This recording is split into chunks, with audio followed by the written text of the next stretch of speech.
My dear students and parents, this is Daniel and welcome back to our channel. NEET UG 2025 examination முடிஞ்சதுக்கு அப்புறம் பல்வேறு தரப்பட்ட மாணவர்கள் cut off mark குறையுமா அல்லது இன்க்ரீஸ் ஆகுமா அப்படிங்கிற கேள்வியோடு இருக்கிறாங்க. நேற்றுக்கு நம்ம ஒரு வீடியோ போட்டிருந்தோம். போன வருடத்தினுடைய மார்க் ரேஞ்சில் நீங்கள் இருந்தீங்க அப்படின்னா நீங்கள் சேஃப் ஜோனில் இருக்கீங்க அப்படின்னு சொல்லி நான் சொன்னேன்.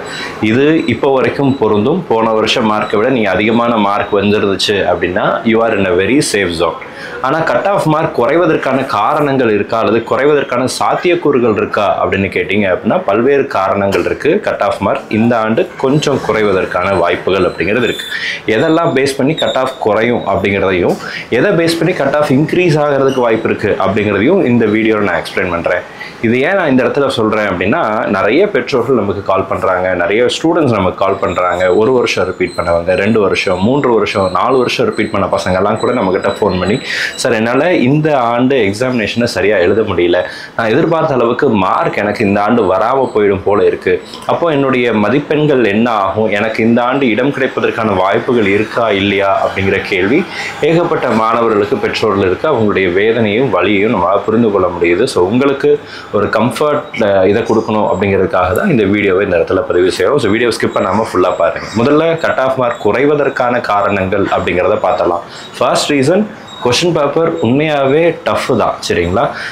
பயாலஜி தான் பொதுவாக எப்போவுமே நமக்கு வந்து அதிகமான மார்க்கை கொடுக்கக்கூடிய ஒரு சப்ஜெக்டாக இருக்கும் நீட் எக்ஸாமில். இந்த ஆண்டும் அதே மாதிரி தான், பயாலஜி தான் அதிகமான மார்க் கொடுக்கக்கூடிய சப்ஜெக்ட். ஆனால் பயாலஜியில் இருக்கிற கொஷின்ஸில் பெரும்பாலான கொஷின்ஸ் எல்லாம் கொஞ்சம் லென்த்தியான கொஷின்ஸாக இருந்துச்சு. இன்ஃபேக்ட் நிறைய ஸ்டூடெண்ட்ஸ் கூட நம்ம பேசும்போது பயாலஜிக்கு மட்டும் நீங்கள் எவ்வளோ டைம் ஸ்பெண்ட் பண்ணீங்க அப்படின்னா 1.25 மணி நேரத்துலேருந்து 1.5 மணி நேரம் வரைக்கும் நான் பயாலஜிக்கு மட்டுமே ஸ்பெண்ட் பண்ணேன் அப்படின்னு சொல்லக்கூடிய நிறைய மாணவர்களை நம்ம பார்த்துட்டோம். பிகாஸ் பயாலஜி ஒரு டைம் கன்சியூமிங் பேப்பராக இந்த ஆண்டு அமைந்திருக்கு. இது ரொம்ப ரொம்ப முக்கியமான ஒரு ரீசன். பிகாஸ் 360 out of 360 நீங்கள் ஃபிசிக்ஸ் கெமிஸ்ட்ரியும் ஈக்குவல் கான்சன்ட்ரேஷன் கொடுத்து படித்த மாணவர்கள் எடுப்பது கொஞ்சம் கஷ்டமாகத்தான் இருக்குது. நான் பயாலஜியை மட்டும்தான் கான்சன்ட்ரேட் பண்ணேன் அப்படின்றவங்களுக்கு மேபி ஓகே, நீங்கள் வந்து ஒரு 350க்கு மேலே ஈஸியாக எடுக்க முடியும். ஆனால் ஃபிசிக்ஸும் நான் படிச்சிருக்கேன், கெமிஸ்ட்ரியும் நான் படிச்சிருக்கேன், பயாலஜி நான் படிச்சிருக்கிறேன், 3 சப்ஜெக்ட் நான் ஈக்குவலாக படிச்சிருக்கிறேன் அப்படின்னு சொல்கிற மாணவர்கள் அரௌண்ட் 340ங்கிற ரேஞ்சில் இருந்து 360 அப்படிங்கிற ரேஞ்சுக்குள்ளே இதுக்குள்ளே தான் அவங்க இருப்பாங்க. 360 out of 360 வருவதற்கான வாய்ப்புகள் ஒரு சில அந்த பர்சன்டேஜ் ஆஃப் இது அப்படிங்கிறது வந்து கொஞ்சம் குறையுமோ அப்படின்ற ஒரு சந்தேகம் அப்படிங்கிறது இருக்குது. ரெண்டாவது, கெமிஸ்ட்ரி மாடரேட்டாக இருந்துச்சு அப்படின்னு ஒரு சில மாணவர்கள் சொல்கிறாங்க. இன்னும் ஒரு சில மாணவர்கள் என்ன சொல்கிறாங்கன்னா, கெமிஸ்ட்ரி எங்களுக்கு ஓரளவுக்கு டிஃபிகல்ட்டாக தான் சார் இருந்துச்சு அப்படின்னு சொல்லக்கூடிய விஷயத்தையும் நம்ம பார்க்குறோம். ஃபிசிக்ஸ் சொல்லவே வேணாம், எல்லா வருஷமும் ஃபிசிக்ஸ் வந்து டஃப்பாக தான் இருக்கும்னு சொல்லி தான் ஏகப்பட்ட எல்லா மாணவர்களும் பெரும்பான்மையான மாணவர்கள் சொல்லக்கூடிய ஒரு முக்கியமான இது என்னன்னு சொல்லி கேட்டிங்கன்னா, ஃபிசிக்ஸ் வந்து எங்களுக்கு டஃப் தான். உங்களுக்கு மட்டும் இல்லை, எல்லா ஸ்டூடெண்ட்ஸ்க்கும் ஃபிசிக்ஸ் வந்து டஃப் தான். பிகாஸ் ஃபிசிக்ஸில் நியூமரிக்கல்ஸ் நிறைய இருக்கும்.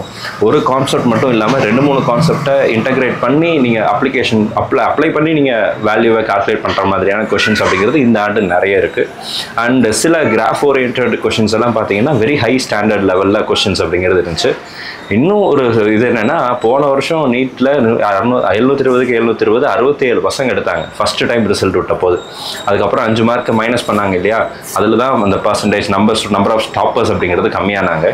ஸோ அப்படி ஒரு high number of 720 out of 720 வரக்கூடாது அப்படிங்கிறதுக்காகவே சில கேள்விகளை ஃபிசிக்ஸில் இந்த ஆண்டு வைத்திருக்கிறதை போல தான் இந்த கொஷின் பேப்பர் அப்படிங்கிறது இருக்குது. இப்போ ஓவராலாக கொஷின் பேப்பரை பார்க்கும்போது ஃபிசிக்ஸாக இருக்கட்டும், கெமிஸ்ட்ரியாக இருக்கட்டும், பயாலஜியாக இருக்கட்டும், ஆல் டுகெதர் கொஷின் பேப்பர் இந்த ஆண்டு மாடரேட்லேருந்து டிஃபிகல்ட்டுங்கிற லெவலில் தான் இருக்குது அப்படிங்கிறத நம்மளால் புரிஞ்சுக்கொள்ள முடியுது. இது எல்லா ஆண்டும் இருக்கிறதா, ஆனால் கடந்த ஆண்டை விட ஒப்பிட்டு பார்க்கும்போது இந்த ஆண்டு கொஷின் பேப்பர் கொஞ்சம் டிஃபிகல்ட்டாக தான் இருக்குது. ஏன்னா போன வருஷம் நல்லா எழுதின மாணவர்கள்கிட்ட இந்த ஆண்டு ரிப்பீட் பண்ணியிருப்பாங்க இல்லையா, அவங்கக்கிட்ட கேட்கும்போது அவங்க இந்த கொஷின் பேப்பரை பார்க்குற விதமும் ஃப்ரெஷர் பார்க்குற விதமும் கிட்டத்தட்ட ஒரே மாதிரி தான் இருக்குது. ஏன் அப்படின்னா ரிப்பீட்டர்ஸாலேயே இந்த கொஷினை வந்து பெரும்பாலான ரிப்பீட்டர்ஸால் கொஷின் பேப்பரை அந்த டைமுக்குள்ளே முடிக்க முடியல. இதெல்லாம் first reason cut off mark குறைவதற்கான காரணங்களில் வருது. ரெண்டாவது மிக முக்கியமான காரணம், நமக்கு டைம் டியூரேஷனை குறைச்சிட்டாங்க. 3 hours 20 minutes போன ஆண்டு இருந்துச்சு லாஸ்ட் இயரில். இந்த வருஷம் 150 நிமிடங்கள் மட்டும்தான், 3 மணி நேரம் மட்டும்தான். அப்போ அந்த 3 hours தான் அவங்க எக்ஸாமினேஷன் எழுதுகிறாங்க அப்படிங்கிறதுனால அதில் பாதி நேரத்தைன்னு சொல்ல முடியாது, அதில் கொஞ்சம் நேரத்தை இன்விஜிலேட்டர்ஸ் தரப்பில் இருந்து உங்களுக்கு வந்து அந்த நீங்கள் அட்டெண்டன்ஸ் ஷீட்டில் சைன் பண்ணுறது, ஃபோட்டோ பேஸ்ட் பண்ணுறது, இந்த மாதிரி நிறைய விஷயங்கள்னால அங்கே வந்து டைம் அப்படிங்கிறது போயிடுச்சு. அரௌண்ட் ஒரு 5 minutes கிட்ட அங்கே போயிடுச்சுன்னு வச்சுக்கோங்களேன். ஸோ ரிமைனிங் இருக்கிறதுல ஷேடிங் ரீடிங்க்கு ஒரு 5 நிமிஷம் அல்லது 4 நிமிஷம் 5 நிமிஷம் போச்சு அப்படின்னா கூட ஒரு 170 minutes அப்படிங்கிறது தான் ஹார்ட்லி நமக்கு இருக்கிற கொஷின் பேப்பருக்குரிய டைமாக இருக்குது, ஆன்சர் பண்ணுவதற்கான டைமாக இருக்குது. ஸோ அப்போ இந்த ஆண்டு கொஞ்சம் கட் ஆஃப் மார்க் குறையிறதுக்கு, கொஞ்சம் இல்லை நிறையவே குறையிறதுக்கான ஒரு மிக முக்கியமான காரணம் அந்த டியூரேஷன்.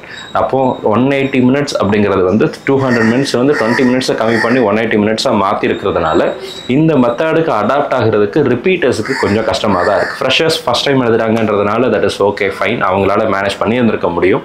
ஆனால் ரிப்பீட்டர்ஸுக்கு இது ஒரு பெரிய பிரச்சனையாக இருக்குது. பொதுவாக எல்லா வருஷமும் ரிப்பீட்டர்ஸ் தான் அதிகமான மார்க் எடுப்பாங்க. ஆனால் இந்த ஆண்டு ரிப்பீட்டர்ஸ்கிட்ட மட்டுமே நம்ம ஃபீட்பேக் கலெக்ட் பண்ணும்போது போன வருஷம் நீங்கள் எழுதின அதே கொஷின் பேப்பர், அந்த போன வருஷம் எழுதின கொஷின் பேப்பரையும் இந்த வருஷம் எழுதின கொஷின் பேப்பருக்கும் அந்த டைம் அப்படிங்கிறது கரெக்டாக இருக்கா அப்படின்னு கேட்டால் டைம் எங்களுக்கு பத்தலைன்னு சொல்லக்கூடிய நிறைய மாணவர்கள் நம்ம பார்க்குறோம். எஸ்பெஷலி பயாலஜி வந்து லென்த்தி கொஷின் பேப்பர் அப்படின்னு சொல்லி நிறைய பேர் சொன்னாங்க. ஸோ இதனால் டைம் கன்சப்ஷன் அப்படிங்கிறது கொஞ்சம் எழுதிட்டு போனதுனால எல்லாராலையும் எல்லா கொஷினையும் அட்டன் பண்ண முடியல அப்படிங்கிறத பார்க்குறோம். நான் கேட்ட வரைக்கும் 180 கேள்விகளுக்கு 180 கேள்விகளும் நான் ஆன்சர் பண்ணியிருக்கிறேன் அப்படின்னு சொன்னதில் ஒரு சில மாணவர்கள் தான் இருக்கிறாங்க. ஒன்று அவங்க யாராக இருக்காங்க அப்படின்னா ஏபிசிடி போட்ட பசங்களாக இருக்கிறாங்க. நல்லா படித்த ரிப்பீட்டர்ஸில் வந்து பார்த்தீங்கன்னா 180 கொஷின் அட்டன் பண்ணிட்டேன் அப்படின்னு சொல்லி வெகு சில மாணவர்கள் மட்டும் தான் சொல்லியிருக்கிறாங்க.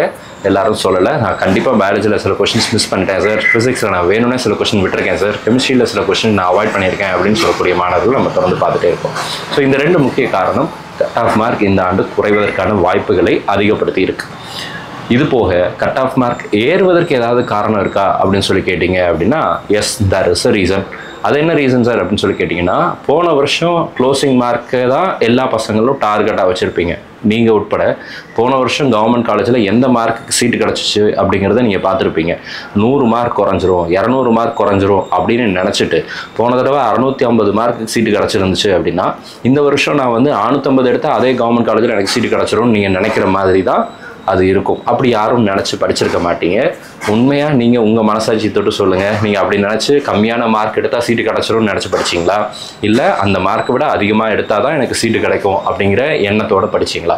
நான் ஒரு மாணவனாக இருந்திருந்தேன் அப்படின்னா, உங்களை போல் நான் நீட் எழுத போயிருந்தேன் அப்படின்னா, நான் போன வருஷம் வாங்கின மார்க்கை விட அதிகமாக எடுக்கணும்னு தான் ஆசைப்பட்டிருப்பேன்.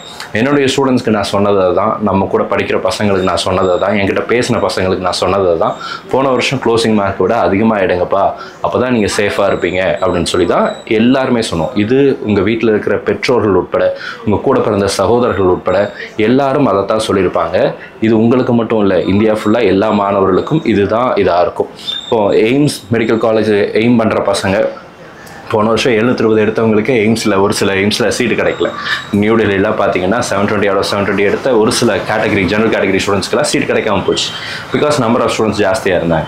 அப்போ அவங்க என்ன நினச்சிருப்பாங்க, இந்த வருஷம் 20 மார்க் குறைஞ்சிரும், 50 மார்க் குறைஞ்சிரும், நான் 600 மார்க் எடுத்தால் எனக்கு எய்ம்ஸ் கிடச்சிரும்னு நினச்சிருப்பாங்களா? இப்போ நம்மளுடைய எண்ணம் அப்படிங்கிறது அப்படி இருக்கக்கூடாது அப்படிங்கிறதுக்காக தான் இந்த இடத்துல பதிவு செய்கிறேன். கட் ஆஃப் மார்க் குறையும், ஆனால் எவ்வளோ குறையும் அப்படிங்கிறது வந்து யாராலையும் சொல்ல முடியாது. கட் ஆஃப் மார்க் இன்க்ரீஸ் ஆகுமான்னு கேட்டால், நமக்கு கொஷின் பேப்பர் டஃப்பாக இருக்குது. இப்போ என்கிட்ட பேசின பசங்களில் பெரும்பான்மையான பசங்களுக்கு கொஷின் பேப்பர் டஃப்பாக இருக்குது. என்கிட்ட பேசாமல் நிறைய பசங்க இருக்கலாம். உங்களுக்கு ஃப்ரெண்ட்ஸ் ஒரு 100 பேர் இருக்கலாம், அல்லது 1000 பேர் உங்களுக்கு ஃப்ரெண்ட்ஸ் இருக்கலாம். அந்த 1000 பேருக்கு கொஷின் பேப்பர் டஃப்பாக இருந்துச்சு அப்படிங்கிறதுக்காக இந்தியா ஃபுல்லாக யாருமே படிக்கலை அப்படின்னு சொல்லி நம்ம ஒரு மேற்போக்கான ஒரு சிந்தனைக்கு அல்லது முடிவுக்கு நம்ம வந்துட முடியாது. அப்போ இந்த முடிவை எப்போ சார் எடுக்க முடியும், எப்போ தான் உண்மையான கட் ஆஃப் மார்க் தெரியும் அப்படின்னு சொன்னீங்க அப்படின்னா, நமக்கு ரேங்க் அப்படிங்கிற ஒரு விஷயம் வரணும். நீட் ரிசல்ட்ஸ் வந்ததுக்கப்புறம் ஆல் இண்டியா ரேங்க் அப்படிங்கிறது வரும். இந்த ஆல் இண்டியா ரேங்க் வந்ததுக்கப்புறம் ஆல் இண்டியா கோட்டாவில் எந்த மார்க் வரைக்கும் சீட்டு கிடைப்பதற்கான வாய்ப்புகள் இருக்குது அப்படிங்கிறத ஓரளவுக்கு நம்மளால் ப்ரெடிக்ட் பண்ண முடியும். தமிழ்நாடு மெடிக்கல் செலெக்ஷன் கமிட்டி ஒரு ரேங்க் லிஸ்ட் கொடுப்பாங்க, அது தமிழ்நாடு மாணவர்களுக்கு மட்டும். அந்த ரேங்க் வரும்போது தமிழ்நாட்டில் கட் ஆஃப் மார்க் எந்த அளவுக்கு ஏறுது இறங்குது அப்படிங்கிறத இன்னும் அக்யூரேட்டாக உங்களுக்கு நம்மளால் சொல்ல முடியும். இந்த டேட்டா இல்லாமல் கட் ஆஃப் 50 மார்க் இறங்க போகுது, 100 மார்க் இறங்க போகுது, 200 மார்க் இறங்க போகுது, 500 மார்க் இறங்க போகுது அப்படின்னு யாராவது உங்கள் காதில் பூ சுத்த நினச்சாங்க அப்படின்னா நம்பாதீங்க. எனக்கும் ஆசை தான் கட் ஆஃப் மார்க் குறையணும் அப்படின்னு சொல்லி. பட் ரியாலிட்டியை நம்ம வெயிட் பண்ணி தான் பார்க்கணும். ஸோ கொஞ்சம் பொறுமையாக இருங்க. இந்த நேரத்தில் மாணவர்கள் ஒரு வேளை நீங்கள் எதிர்பார்த்த மார்க் உங்களுக்கு வரலை அப்படின்னா கவலைப்படாதீங்க. இது உங்களுக்கு மட்டும் நடக்கலை, உங்களை போலவே இன்னும் நிறைய மாணவர்களுக்கு அவங்க எதிர்பார்த்த மார்க் வரல. ரிப்பீட்டர்ஸ், ரீரிப்பீட்டர்ஸ் அவங்கக்கிட்ட சில பேர்கிட்ட பேசும்போது, சில பொட்டன்ஷியல் கேண்டிடேட்ஸ் கிட்ட பேசும்போது அவங்களால போன வருஷத்தை விட கண்டிப்பாக இந்த வருஷம் நல்ல மார்க் எடுத்துருவாங்க அப்படின்னு சில மாணவர்கள் நம்ம நினச்சி வச்சுருந்தோம். சில மாணவர்கள் நம்ம காண்டாக்டில் இருந்தாங்க. அந்த மாணவர்கிட்ட பேசும்போது அவங்களாலேயே கூட போன வருஷம் எடுத்த மார்க்கு கூட இந்த வருஷம் எடுக்க முடியல அப்படின்னு சொல்கிற ரியாலிட்டியும் நம்ம பார்க்குறோம். ஸோ வெயிட் பண்ணி பார்க்கலாம். கூடிய சீக்கிரத்தில் தமிழ்நாடு மெடிக்கல் செலெக்ஷன் கமிட்டியும் ஆல் இண்டியா கோட்டாவுடைய நீட் ரிசல்ட்ஸ் அப்படிங்கிறது வரும், ரேங்க் வரும். Tamil Nadu medical selection committee result registration start பண்ணி ரேங்க் லிஸ்ட் ரிலீஸ் பண்ணுவாங்க. ரேங்க் லிஸ்ட் வரும்போது எக்ஸாக்டாக தமிழ்நாட்டில் கவர்மெண்ட் காலேஜஸ்க்கு எந்த மார்க் இருந்தால் சீட்டு கிடைக்கும், அண்ட் அதே மாதிரி நம்ம வந்து ஆல் இண்டியா கோட்டாவில் எந்த மார்க் இருந்தால் நமக்கு சீட்டு கிடைக்கும் அப்படிங்கிறத டீட்டெயிலாக நான் வீடியோ அப்படிங்கிறது பதிவு செய்கிறேன். போன தடவை நேற்றுக்கு போட்ட வீடியோலேயே நான் உங்களுக்கு ஒரு விஷயத்தை ஹிண்ட் கொடுத்துருந்துருப்பேன். நீங்கள் வந்து கவர்மெண்ட் கோட்டா காலேஜஸ்க்கு அல்லது ப்ரைவேட் காலேஜஸில் கவர்மெண்ட் கோட்டா சீட்டுக்கு இந்த மார்க் கீழே இருந்தால் நீங்கள் வந்து பிளான் பண்ண வேண்டிய அவசியம் இல்லை அப்படின்னு சொல்லி நான் சொல்லியிருந்திருப்பேன். அந்த மார்க்குக்கு மேலே இருக்கிற பசங்க எல்லாருமே நீங்கள் தாராளமாக வெயிட் பண்ணலான்னு சொல்லியிருப்பேன். அந்த வீடியோவை தெளிவாக ஃபுல்லாக பாருங்கள். ஸோ தட் உங்களுக்கு இன்னும் கொஞ்சம் ஒரு அண்டர்ஸ்டாண்டிங் அப்படிங்கிறது கிடைக்கும். இந்த வீடியோ உங்களுக்கு யூஸ்ஃபுல்லாக இருக்கும்னு நினைக்கிறேன். யூஸ்ஃபுல்லாக இருந்துச்சு நினச்சிங்கன்னா மறக்காம வீடியோ லைக் பண்ணிடுங்க. அண்ட் இது வரைக்கும் நீங்கள் நம்ம சேனலை சப்ஸ்கிரைப் பண்ணாமல் இருந்தீங்க அப்படின்னா மறக்காம சேனலை சப்ஸ்கிரைப் பண்ணி வச்சுக்கோங்க. மிஸ்பா அகாடமியில் நீட் 2026 அட்மிஷன்ஸ் அப்படிங்கிறது போயிட்டு இருக்கு. வருகிற மே மாதம் 26ஆம் தேதியிலேருந்து கிளாஸஸ் அப்படிங்கிறது ஸ்டார்ட் பண்ணுறோம். ஸோ ஒருவேளை நீங்கள் ரிப்பீட் பண்ணுற பிளானில் இருக்கீங்க, தட் டூ கோயம்புத்தூரில் ஒரு ஹாஸ்டலோட அல்லது நீங்கள் கோயம்புத்தூர் இருக்கக்கூடிய ஸ்டூடெண்ட்ஸாக இருந்தால் டே ஸ்காலராக ஆஃப்லைனில் நீங்கள் வந்து படிக்கணும்னு நினச்சிங்க அப்படின்னா கூட மிஸ்பா அகாடமி நீங்கள் காண்டாக்ட் பண்ணலாம். ஸ்க்ரீனில் பார்க்குற நம்பர் கால் பண்ணுங்கள். நம்ம ஆஃபீஸ்லேருந்து உங்களுக்கு அதனுடைய fees details and every other details வந்து உங்களுக்கு ஷேர் பண்ணுவாங்க. அதுக்கப்புறம் நீங்கள் ஒரு முடிவு எடுக்கலாம். So all the very best. Thank you so much. நல்லா படிங்க. அண்ட் அடுத்த வருஷம் 2026க்கு நீங்கள் டார்கெட் பண்ணுறீங்க, ப்ரிப்பேர் பண்ண ஆரம்பிக்கிறீங்க அப்படின்னா கொஞ்சம் ரிலாக்ஸ் ஆகிட்டு, கொஞ்சம் ரெஃப்ரெஷ் ஆகிட்டு, கொஞ்சம் நல்லா என்ஜாய் பண்ணிவிட்டு அதுக்கப்புறம் புதுசாக ஃப்ரெஷ்ஷாக ஸ்டார்ட் பண்ணுங்கள்.